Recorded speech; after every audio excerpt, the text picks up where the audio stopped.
actually habits that I picked up from spirituality not only blocked my union from coming in, but once it came in, it caused issues within my union. Now, these things might sound really obvious on the surface, and they sounded very obvious to me in the moment. But it isn't until you're so deep into a certain type of spiritual healing that you realize that you are kind of pushing away your emotions and your vulnerabilities and the more negative feelings and trying to be like spiritually perfect. Basically, very early on in my spiritual awakening journey, on my twin flame journey, I was very obsessed with healing, with ascension, with basically up leveling into the highest version of myself and manifesting in my twin flame union, which I thought would put me in like some exalted state that is above what it means to be human, and I would just have everything figured out and be so ascended and spiritual. That's honestly like a belief system and a way of being that I picked up from spiritual content, from spiritual communities. I think that so many people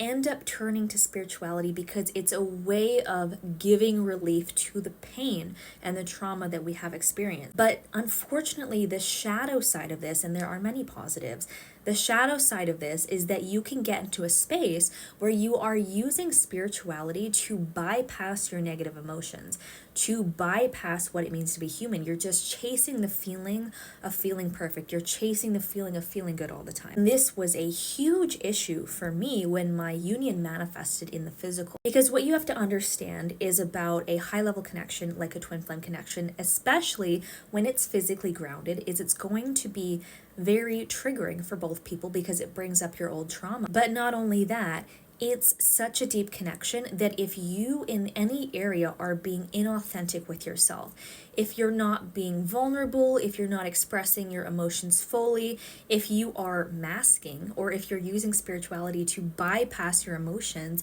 you're so out of touch with them you don't even feel it, then the other person, your twin flame, is going to feel deeply uncomfortable because you're not really there. You're not actually emotionally present. And this is why I was saying at the beginning of the video that these things seem so obvious until you're in that situation. And your union is really going to thrive and to continue growing and blossoming the more that you are emotionally present. That is where all the magic is in union. It's about being emotionally open and engaged with life, the good and the bad. You cannot numb your negative emotions without numbing the good emotions too. You need to allow both of them to coexist because it's an emotional spectrum. And if you want to allow yourself to call your union in, to make space for it, as well as have those amazing experiences once it's there, to nourish it and to grow it and to deepen it in the physical, you have to allow yourself to feel and to be vulnerable and to be messy and to actually